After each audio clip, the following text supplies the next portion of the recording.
Oke, assalamualaikum warahmatullahi wabarakatuh. Jumpa lagi di channel Super MNH. Masih bersama saya dengan Muhammad Noviansa. Nah, di video kali ini dalam pembahasan mengenai metode penelitian yang lebih khusus mendalami penelitian teknik informatika, kita akan membahas mengenai dasar-dasar penelitian dan metode penelitian. Jadi kita akan bahas hal-hal yang berkaitan mengenai penelitian tersebut dan juga metode-metodenya. Oke, kita awali kajian kita ini dengan mendefinisikan dari penelitian. Apa sih itu penelitian? Kalau dari segi bahasa, dari terminologi bahasa, penelitian berasal dari bahasa Inggris mungkin ya, research. Nah, research terdiri dari dua kata, re dan search. Re itu artinya kembali, search artinya mencari. Jadi dengan bahasa sederhana bisa kita definisikan penelitian itu adalah sebagai usaha yang dilakukan untuk melakukan pencarian kembali. Pencarian kembali berupa fakta baru nanti akan ditemukan. Nah, itu adalah pengertian secara sederhananya dari suatu penelitian atau research. Nah, kita lihat definisi yang akan kita bahas. Yang pertama, menurut kamus Webster atau Webster Dictionary di sini. Menurut Webster Dictionary, penelitian itu adalah suatu investigasi atau eksperimen yang bertujuan untuk menemukan dan interpretasi atas fakta, revisi atas teori, atau hukum karena terdapat fakta baru, atau juga aplikasi praktikal atas teori atau hukum yang telah direvisi. Jadi menurut Webster Dictionary ini, jadi suatu penelitian itu merupakan suatu kegiatan atau eksperimen. Tujuannya apa? Yang pertama bisa menemukan atau menginterpretasi atau menafsirkan dari suatu fakta. Nah, kita lakukan suatu penelitian melalui suatu penelitian situ. Ataupun juga bisa untuk merevisi atas suatu teori. Jadi ada suatu teori yang sudah berlaku secara umum, bisa kita lakukan revisi atau bisa kita bantah atau bisa kita kembangkan. Nah, itu juga dilakukan melalui suatu penelitian. Ataupun juga akan mendapatkan fakta baru atau hukum baru atau teori baru. Nah, itu juga dilakukan melalui suatu penelitian. Nah, itu kalau menurut dictionary Webster atau kamus Webster sini. Pengertian penelitian yang kedua, menurut Donald dan William, seorang peneliti di tahun 1997, dia mengemukakan suatu penelitian ilmiah itu adalah penyelidikan yang sistematis, terkendali, empiris, dan kritis mengenai fenomena alam yang dibimbing oleh teori dan hipotesis-hipotesis mengenai hubungan-hubungan yang diduga antara fenomena-fenomena tersebut. Jadi menurut mereka nih, Donald dan William, penelitian itu dilakukan secara sistematis, gitu ya, terkendali secara empiris terhadap fenomena alam yang dibimbing dengan teori. Makanya kalau di suatu penelitian pasti ada teori yang terkait. Nah, itu suatu penelitian, dan juga memanfaatkan hipotesis dari hubungan-hubungan antar fenomena-fenomena. Nah, itu yang dilakukan menggunakan atau dilakukan dalam suatu penelitian. Sini itu menurut Donald dan William di tahun 1997. Oke, kita lanjut sekarang ya. Research tadi mungkin dari bahasa Inggris tadi ya, re dan search, itu mencari kembali. Jadi di sini research itu merupakan suatu usaha untuk menemukan suatu hal menurut metode yang ilmiah. Metode yang ilmiah ada panduannya, seperti itu dalam melakukan research. Jadi kita nggak sembarang melakukan penelitian gitu ya tanpa menggunakan metode ilmiah di sini. Karena di sini research memiliki 3 unsur penting. Apa aja? Ada sasaran yang pertama, targetnya apa, tujuannya apa, terus kemudian usaha untuk mencapai sasaran tadi tuh. Misalkan dengan melakukan penelitian, melakukan observasi, melakukan pengujian, pemberian angket dan lain sebagainya. Dan juga ditambah unsur yang ketiga, yaitu metode ilmiah. Jadi bagaimana agar sasaran melalui usaha-usaha tadi dengan menggunakan metode ilmiah agar agar terencana segala macamnya dalam suatu riset tersebut, nah itu dapat berjalan dengan baik. Nah itu menurut Hussein di tahun 1999. Kayak di riset ini pengembangannya ada yang disebut dengan metode penelitian bisnis. Nah, penelitian bisnis ini merupakan penyelidikan sistematis yang ditujukan pada penyediaan informasi untuk menyelesaikan persoalan-persoalan.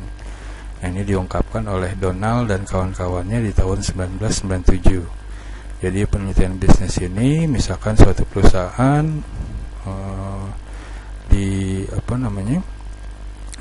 kaitannya misalkan kalau di teknik informatika mau menganalisa jaringan komputer yang ada di suatu perusahaan, apakah masih baik atau memang perlu dikembangkan gitu ya. Nah itu bisa dilakukan melalui penelitian bisnis ini nih. Nah, nanti hasilnya tersebut akan dijadikan suatu bahan untuk menentukan keputusan, apakah kalau tadi misalkan contohnya di jaringan komputer ya, apakah jaringan komputernya akan dikembangkan dan seterusnya. Nah itu yang disebut dengan penelitian bisnis. Oke, berikutnya kita lihat sini ada ilmu pengetahuan dan hubungannya dengan penelitian. Jadi dikatakan di suatu penelitian ya dipandu oleh ilmu gitu ya, dengan teori itu didapat dari ilmu pengetahuan pastinya. Dalam hal ini apa sih hubungannya antara ilmu pengetahuan dan penelitian? Kita lihat pertama definisi ilmu. Yang disebut dengan definisi ilmu itu apa? Pertama, ilmu itu adalah pengetahuan tentang fakta-fakta, baik natural atau eksakta maupun sosial, yang berlaku umum dan sistematis. Jadi yang disebut dengan ilmu itu yang isinya dalam hal ini suatu pengetahuan yang berisi mengenai fakta-fakta. Kalau bukan fakta, berarti bukan suatu ilmu. Nah, faktanya baik berupa yang natural tadi ataupun sosial, dan yang pasti berlaku secara umum. Contohnya ilmu matematika secara umum mengenai fakta 1 tambah 1 memang hasilnya 2, dan itu pun berlaku secara umum di Indonesia, di Amerika mungkin, atau di Afrika sana 1 tambah 1 ya sama dengan 2. Nah itu adalah ilmu pengetahuan matematika, berisi fakta yang berlaku secara umum.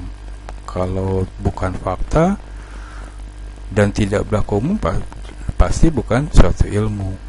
Begitu juga kalau fakta tapi tidak berlaku secara umum, hanya berlaku di sebagian wilayah aja, atau sebagian orang aja yang menganggap itu ada, misalkan ilmu gaib gitu ya.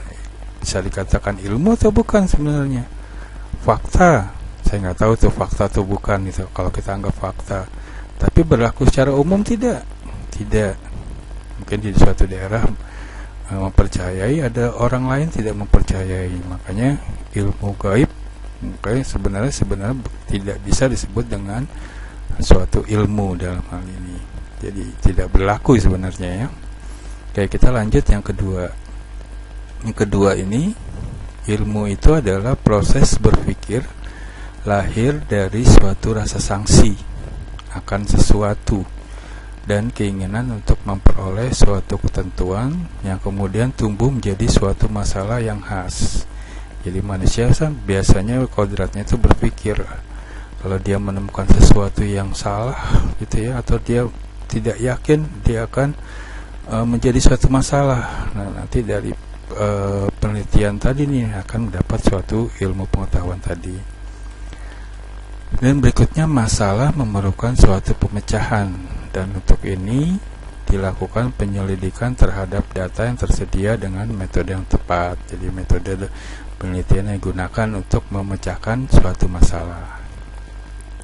Oke, kita lanjut sekarang hubungan antara ilmu dan penelitian. Dan sini ada dua ungkapan yang mengungkapkan di tahun 1930 menurut Almak, hubungan antara ilmu dan penelitian adalah hasil dan proses, seperti gambar berikut ini. Jadi penelitian itu proses, dan hasil dari proses itu atau hasil penelitian itu akan menghasilkan suatu ilmu atau suatu teori baru misalkan. Nah, itu diungkapkan di tahun 1930 oleh Almak. Yang mengungkapkan hubungan antara ilmu dan penelitian ada lagi, yaitu Whitney di tahun 1960. Nah, sini dia mengatakan penelitian dan ilmu merupakan proses. Penelitian dan ilmu merupakan proses, dan hasilnya adalah kebenaran atau fakta, seperti gambar di sini. Jadi prosesnya itu dari suatu penelitian yang dipandu dengan ilmu, nanti hasilnya adalah suatu kebenaran atau suatu fakta. Oke, di antara kedua pernyataannya antara Almak dan Whitney ini bisa kita tarik kesimpulan. Apa nih kesimpulannya? Jadi dari sini kita akan dapat suatu manfaat penelitian nih, antara hubungan ilmu dan penelitian. Manfaatnya dapat kita simpulkan terdapat kesamaan antara penelitian dan ilmu tadi ya, yaitu keduanya berusaha mengungkapkan suatu kebenaran ilmiah. Apa sih kebenaran ilmiah? Nah, kebenaran ilmiah ini ada 3 macam nih, kita lihat. Suatu kebenaran ilmiah dapat diterima karena ada 3 ya. Pertama, adanya sifat koheren atau sifat konsisten. Nah, di sini sifat koheren atau konsisten ini suatu pernyataan dianggap benar jika pernyataan tersebut koheren atau konsisten dengan pernyataan sebelumnya. Nah, itu baru dianggap suatu kebenaran ilmiah. Adanya sifat koheren atau sifat konsisten. Dan kedua, adanya koresponden, sifat koresponden atau berhubungan. Dan di sini suatu pernyataan akan dianggap benar jika materi pengetahuan yang terkandung di dalam pernyataan tersebut berhubungan atau berkoresponden dengan objek yang dituju oleh pernyataan tersebut. Nah, itu ada sifat kedua, yaitu koresponden. Kita lanjut yang ketiga. Yang ketiga adalah sifat pragmatis. Sifat yang memiliki suatu sifat fungsional dalam kehidupan praktis. Nah, sini suatu pernyataan dipercaya benar karena pernyataan tersebut mempunyai sifat fungsional. Ada tujuannya, ada fungsinya dalam kehidupan praktis, atau memiliki sifat pragmatis di dalam kehidupan sehari-hari. Nah, itu 3 sifat inilah, kalau ketiganya ada baru bisa dikatakan itu merupakan suatu kebenaran ilmiah. Oke, kita lanjut ya. Berikutnya adalah kebenaran ilmiah nih, masih kita lihat.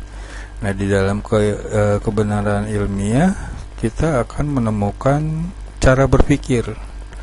Cara berpikir ada 2 macam ya. Yang pertama, berpikir secara induktif. Nah, berpikir secara induktif ini suatu penarikan kesimpulan berdasarkan keadaan-keadaan spesifik untuk hal-hal yang umum. Itu kalau kita berpikir secara induktif. Jadi kita tarik kesimpulan berdasarkan keadaan spesifik atau keadaan yang khusus, yang khas untuk hal-hal yang umum. Nah, itu adalah berpikir secara induktif. Nah, berpikir secara induktif, peneliti menggunakan sifat koresponden tadi, sifat yang kedua dalam mencari kebenaran. Itu berpikir secara induktif. Yang kedua, berpikir secara deduktif, kebalikannya nih antara induktif, yaitu deduktif. Nah, berpikir secara deduktif itu adalah penarikan kesimpulan untuk hal-hal yang spesifik dari gejala umum. Jadi dari hal-hal yang bersifat umum, beberapa fakta-fakta bersifat umum nanti akan kita tarik menjadi suatu kesimpulan bersifat khusus. Nah, itu berpikir secara deduktif. Nah, berpikir secara deduktif ini menggunakan sifat yang mana nih? Menggunakan sifat koheren tadi. Sifat yang pertama dalam mencari kebenaran.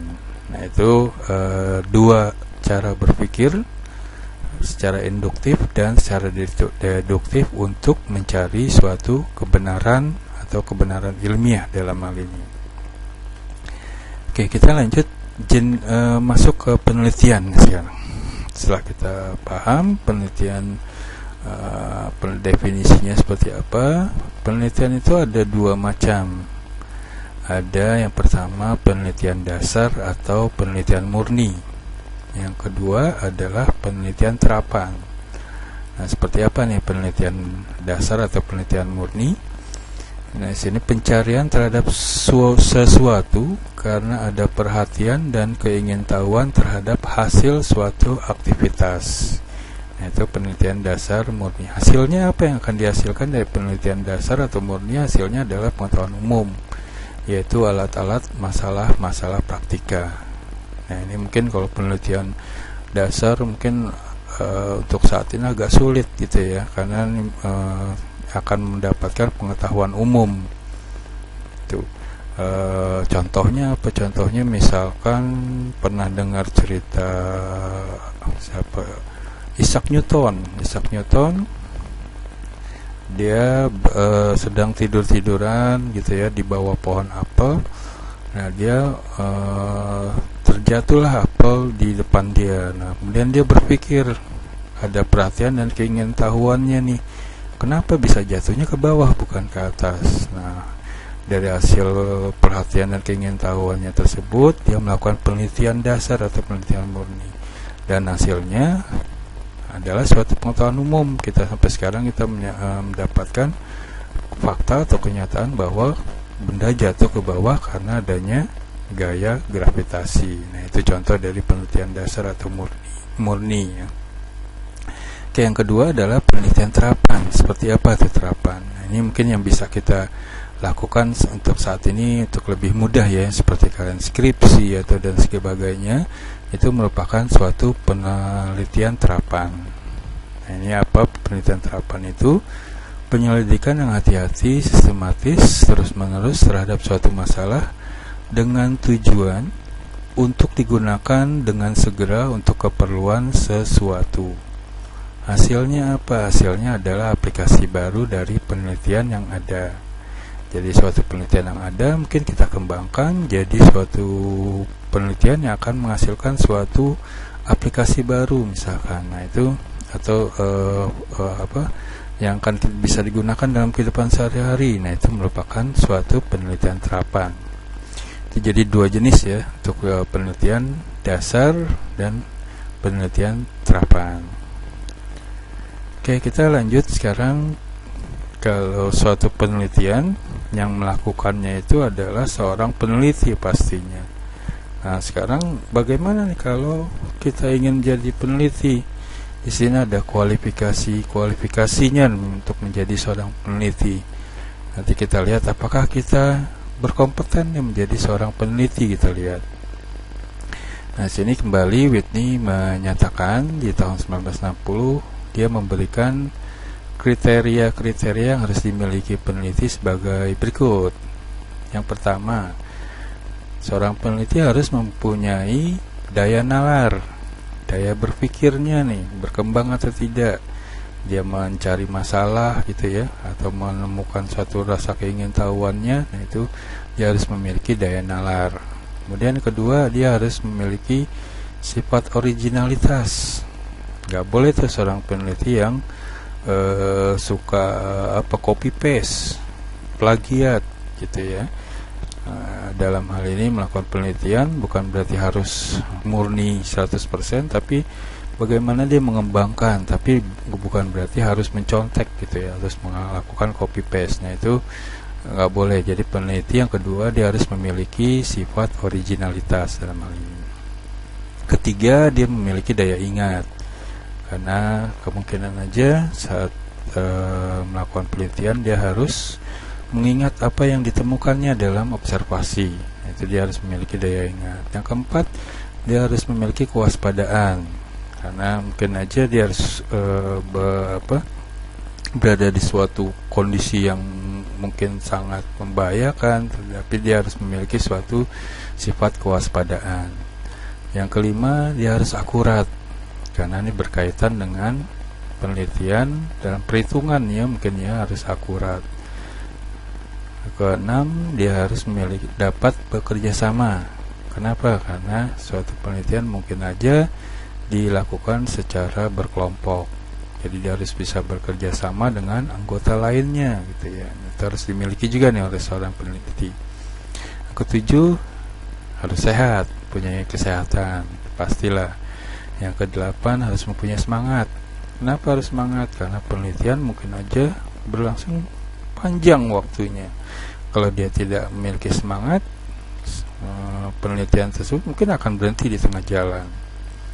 Itu yang kedelapan, harus memiliki semangat. Yang kesembilan, harus memiliki pandangan moral. Karena peneliti harus memiliki pandangan moral. Kenapa? Karena mungkin aja penelitian yang dia lakukan mungkin aja akan membahayakan jiwa manusia lain gitu ya, jiwa orang lain gitu. Jadi penelitiannya harus memiliki yang bermanfaat lah, jangan yang akhirnya akan merugikan orang lain dalam hal ini. Yaitu 9 kualifikasi yang harus dimiliki. Kalian ada nggak semua nih? 9. Kalau ada, berarti kalian cocok menjadi seorang peneliti. Oke, saya lanjut. Sekarang pengertian dari metode ilmiah. Nah, Bali Almak mengungkapkan di tahun 1939, dia mendefinisikan metode ilmiah sebagai suatu cara untuk menerapkan prinsip-prinsip logis terhadap penemuan, pengesahan, dan penjelasan kebenaran. Nah, itu metode ilmiah sini. Kriterianya apa suatu metode ilmiah? Jadi penelitian menggunakan metode ilmiah, kriterianya pertama berdasarkan fakta. Jadi saat kita akan melakukan penelitian, apakah penelitian kita berdasarkan fakta, bukan berdasarkan hal-hal yang bersifat tidak fakta ya, hoak dan lain sebagainya. Itu gak boleh kita lakukan penelitian menggunakan metode ilmiah. Karena berdasarkan fakta, dia juga harus bebas dari prasangka. Jadi gak boleh kita menentukan untuk penelitian kita hal-hal yang kita sangka gitu ya, tapi tidak berdasarkan fakta, itu juga nggak boleh. Yang ketiga, metode ilmiah, kriterianya dia harus menggunakan prinsip-prinsip analis. Nah, analisnya itu nanti dikembangkan berdasarkan dari hasil analisanya, dia data-data yang diperoleh kita analisa gitu ya dalam suatu penelitian. Kemudian keempat, yaitu perumusan masalah, antara lain dengan menyusun hipotesis. Nah, hipotesis itu adalah suatu kesimpulan sementara ya. Jadi dari masalah, kita rumuskan masalah, nanti kita bisa lakukan untuk penyusunan hipotesis. Kemudian kriteria berikutnya menggunakan ukuran objektif ya, berdasarkan fakta tadi ya. Jadi berdasarkan objektif, bukan berdasarkan karena kita benci seseorang kita lakukan penelitian misalkan, atau berdasarkan sesuatu ras kita benci kita lakukan penelitian untuk menjelek-jelekan dan sebagainya, itu nggak boleh, tapi harus bersifat objektif. Yang berikutnya adalah menggunakan teknik kuantitatif dan kualitatif. Jadi di metode ilmiah ini ada menggunakan teknik kuantitatif, biasanya yang data yang diperoleh bersifat angka yang bisa diukur, bisa dihitung gitu dan sebagainya, itu adalah teknik kuantitatif. Sedangkan teknik kualitatif yang bersifat deskriptif gitu, yang bersifat penjelasan datanya itu. Nah, itu bisa digunakan untuk melakukan metode ilmiah termasuk kriterianya. Oke, berikutnya tahapan metode ilmiah. Dalam melakukan metode ilmiah, apa nih tahapannya? Pertama, kita pilih dan kita definisikan masalah. Kita cari tuh masalah yang baik, yang cocok untuk yang cocok untuk penelitian kita. Misalkan skripsi kita cari apa sih masalah yang didapatkan. Misalkan kalau jaringan suatu perusahaan, jaringannya masalahnya apa nih? Apakah karena ISP-nya sering down gitu ya, misalkan. Nah, kita gunakan ada metode menggunakan 2 ISP misalkan. Nah, itu kita dapatkan masalah, kita temukan masalah, nah kita lakukan atau kita definisikan masalah tersebut. Berikutnya, tahapan berikutnya kita survei. Datanya ada nggak? Kita udah dapat masalah, judulnya udah dapat, ternyata datanya nggak ada nih. Kita cari kemanapun nggak akan dapat gitu ya. Nah, itu lebih baik kembali lagi ke tahap awal lagi, kita cari masalah lagi sampai di masalah tersebut gitu ya, yang akan kita jadikan penelitian kita akan mendapatkan datanya. Nah, setelah datanya mungkin tersedia, kita masuk ke tahap berikutnya, yaitu kita rumuskan hipotesis. Hipotesis bila penelitian bertujuan menguji hipotesis. Hipotesis itu tadi saya katakan adalah suatu kesimpulan sementara. Berikutnya, menyusun kerangka analisa dan alat-alat dalam menguji hipotesis. Jadi setelah kita tentukan hipotesis, langkah berikutnya kita lakukan kerangka analisa. Kita buat perencanaan untuk penelitian kita, menggunakan apa nih? Menggunakan metode apa observasi atau memberi kuesioner gitu dan sebagainya. Nah, itu kita rencanakan dulu gitu ya. Nah, tahap berikutnya baru kita kumpulkan data. Misalkan tadi melalui kuesionernya kita kumpulkan datanya, kita kumpulkan datanya untuk diapakan? Datanya untuk diolah, dianalisa, dan juga dibuat interpretasi. Interpretasi ini nanti dari hasil hasil analisa kita interpretasikan dengan hipotesis. Setelah itu baru kita akan mendapatkan suatu kesimpulan. Yang sebelumnya kita generalisasi tadi, dan kita hasilnya mendapat kesimpulan. Apakah sampai sini berhenti? Tentu belum. Nah, paling akhir di tahapan metode ilmiah yaitu membuat laporan penelitian. Nah, ini jangan lupa. Jadi tahap akhir dalam suatu penelitian dengan menggunakan metode ilmiah yaitu membuat laporan penelitian. Oke, itu tahapan-tahapannya ya. Berikutnya, metode penelitian akan memberikan gambaran apa aja. Akan memberikan gambaran bagaimana suatu riset akan dilaksanakan, itu akan tergambar. Atau bagaimana melanjutkan suatu riset yang pernah ada. Nah, ini kalau penelitian kita adalah melanjutkan suatu riset yang pernah ada, kita kembangkan lagi misalkan. Kemudian dari metode penelitian akan tergambar juga mengenai pertanyaan dan tujuannya atau objektivitasnya gitu ya. Dan berikutnya akan tergambar teknik dan instrumen yang akan digunakan, untuk mengumpulkan data. Berikutnya, jenis data yang akan dikumpulkan akan tergambar juga tuh dari metode penelitian. Kalau kuantitatif biasanya data-data yang bisa dihitung tuh, angka-angka. Kalau kualitatif yang bersifat penjabaran atau deskriptif dalam hal ini. Kemudian dari metode penelitian kita juga bagaimana cara akan digunakan peneliti untuk menganalisa data. Nah, kalau kuesioner nanti mungkin bisa menggunakan data statistik gitu ya. Ataupun kalau ya yang penelitian kualitatif tadi kita analisanya dengan penjabaran yang ditemukan. Nah, itu kita analisa data tersebut. Kemudian metode penelitian juga akan memberikan gambaran dari kesimpulan yang dapat diperoleh. Tadi katakan ada hipotesis, kalau dia menggunakan hipotesis, kita uji hipotesisnya untuk mendapatkan suatu kesimpulan. Kalau yang kuantitatif misalkan, kalau ya juga yang kualitatif dan sebagainya, itu kan tergambar dari metode penelitian kesimpulan yang akan diperoleh. Oke, berikutnya kita lihat pengelompokan penelitian. Nah, dewasa ini pengelompokan penelitian didasarkan pada apa aja gitu ya. Yang pertama, berdasarkan sifat masalah yang dipecahkan.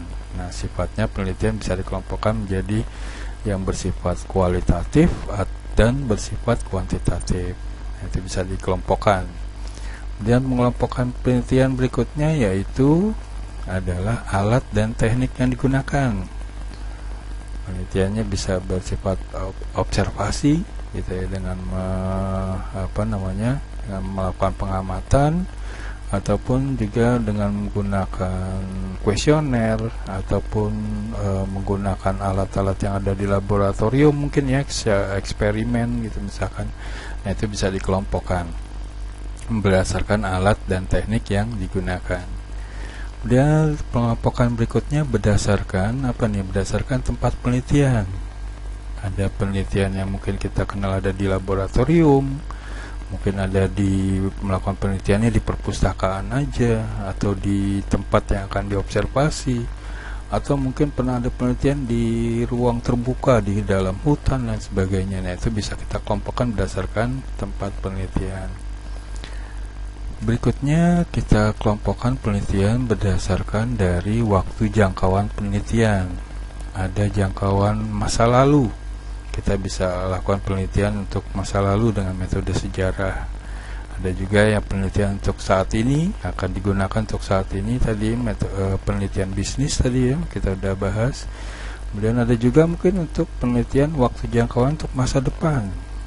Jadi penelitian akan mendapatkan untuk forecasting atau forecasting itu untuk melihat sejauh mana untuk kedepannya gitu ya. Misalkan produksi suatu industri dari sekian tahun, dia akan bisa memprediksi di tahun berikutnya apakah memerlukan bahan baku lebih banyak lagi atau dikurangi, atau apakah harus dari penelitian bisa kita prediksi untuk tahun kedepannya apakah diproduksi lebih banyak lagi atau malah dikurangi misalkan. Dan itu berdasarkan waktu jangkauannya bisa kita kelompokkan. Kemudian terakhir berdasarkan daerah penelitian. Nah, daerah atau lingkup ya di sini ya.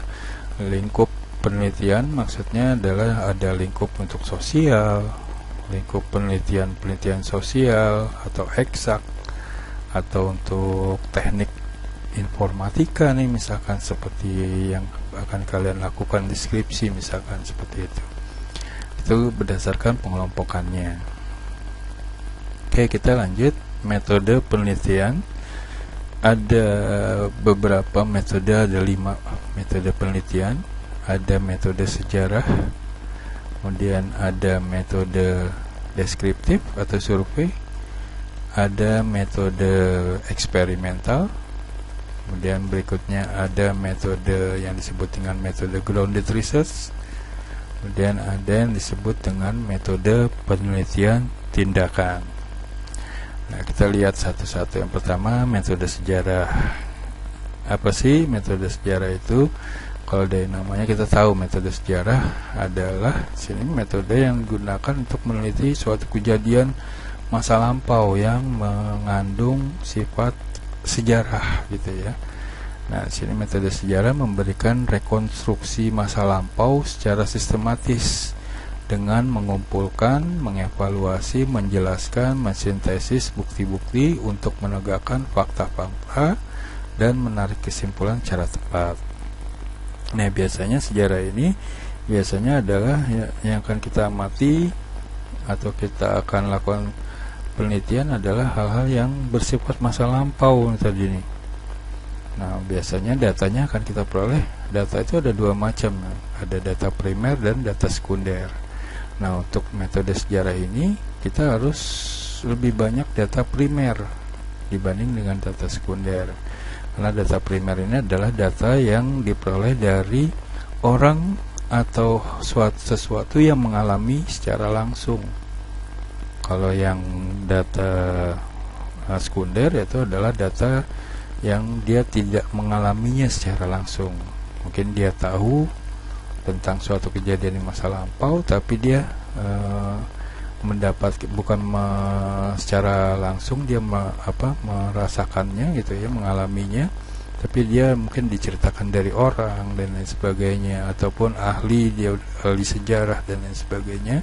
Nah, itu adalah data sekunder. Sedangkan data primer adalah data yang diperoleh dari seseorang atau sesuatu yang mengalami secara langsung dari suatu kejadian tersebut. Itu harus lebih banyak data primernya gitu ya. Dari metode sejarah ini juga akan didapat nanti informasi-informasi yang sudah lampau, udah tua gitu ya, mungkin belum didapatkan, atau kita akan mendapat suatu fakta yang baru. Nah, itu adalah metode sejarah. Berikutnya adalah metode deskriptif atau metode survei. Metode deskriptif atau survei ini akan membuat gambaran mengenai kejadian untuk menggambarkan suatu sistematis, faktual, akurat mengenai fakta-fakta, sifat-sifat, serta hubungan antara fenomena yang diselidikinya. Nah, jadi nanti dari metode deskriptif ini akan diperoleh jawaban atau kesimpulan gitu ya dari pertanyaan siapa, apa, kapan, dan bagaimana. Nah, itu dengan menggunakan metode deskriptif atau survei. Berikutnya adalah metode eksperimental. Nah, metode eksperimental ini adalah metode yang dilakukan dengan mengadakan manipulasi terhadap objek penelitian dan adanya kontrol. Jadi biasanya dilakukan penelitian-penelitian eksak kalau metode eksperimental ini. Dia datanya atau objeknya itu dimanipulasi gitu ya, diberi adanya kontrol atau pembanding gitu ya. Kalau manipulasi diberikan suatu pendekatan tertentu gitu ya, kemudian nanti ada hasilnya itu akan dibandingkan gitu ya di sini dengan, dan adanya kontrol di sini akan dibandingkan dari dari hal tersebut. Kalau contoh misalkan yang berkembang sekarang, misalkan vaksinnya itu vaksin itu sebelum diuji ke manusia, diuji dulu ke hewan gitu ya, ke hewan, kemudian ke manusia perlu ditambahkan sebagainya vaksin tersebut sudah cocok gitu ya, kemudian diuji coba ke manusia, kemudian hasilnya akan dibandingkan, ada kontrol bagaimana orang yang tidak diberi vaksin dan yang diberi vaksin, perbedaannya apa, seperti itu adanya kontrol, ada pembandingnya gitu. Itu untuk metode eksperimen. Kemudian ada metode grounded research. Nah, metode grounded research ini metode penelitian berdasarkan pada fakta dan menggunakan analisis perbandingan. Nah, biasanya di metode grounded research ini sebagai sumber teorinya itu adalah kita gunakan data dari penelitian yang ada mungkin, atau dari beberapa sumber kita jadikan untuk penelitiannya. Nah, itu dengan menggunakan metode grounded research. Kemudian terakhir adalah metode penelitian tindakan. Nah, sini metode penelitian tindakan adalah penelitian yang dikembangkan bersama-sama antara peneliti dan pengambil keputusan tentang variabel-variabel yang dapat dimanipulasi dan dapat digunakan untuk menentukan kebijakan dan pembangunan.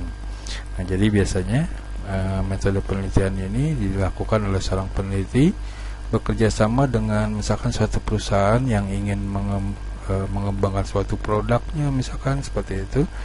Nah, dia lakukan suatu penelitian bersama gitu, untuk hasilnya itu akan dijadikan yang akan dijadikan suatu ya, untuk mengambil keputusannya, mengambil keputusan dari suatu kebijakan gitu, ataupun pembangunan. Nah, itu adalah penelitian tindakan. Atau bisa juga jika ingin membangun suatu gedung, suatu jembatan misalkan, nah itu dilakukan penelitian dulu apakah sudah cocok gitu ya, atau sudah tepat, atau menggunakan jembatan dengan metode apa nih, gantungkah atau dengan cakar gitu dan sebagainya. Nah, itu nanti hasil dari penelitian tindakan ini akan memberikan untuk mengambil kebijakan, mengambil keputusan kebijakan gitu ya, yang akan digunakan untuk pembangunan jembatan tersebut. Oke, mungkin itu aja materi yang bisa saya sampaikan untuk awal gitu ya, awal materi mengenai metode penelitian ini nih, yang berkaitan dengan penelitian. Mungkin itu aja, semoga bermanfaat dan dapat dipahami dengan baik ya mengenai penelitian ini. Oke, mungkin itu aja yang bisa saya sampaikan. Saya berharap kalian tetap semangat menghadapi pandemi ini itu ya. Tetap jaga kesehatan, keselamatan ya, mungkin dengan sesuai anjuran pemerintah gitu ya, dengan 3M, cuci tangan, kemudian memakai masker, dan juga menjauhi kerumunan atau menjaga jarak. Oke, itu aja mungkin video saya kali ini. Saya tutup dengan ucapan Assalamualaikum warahmatullahi wabarakatuh.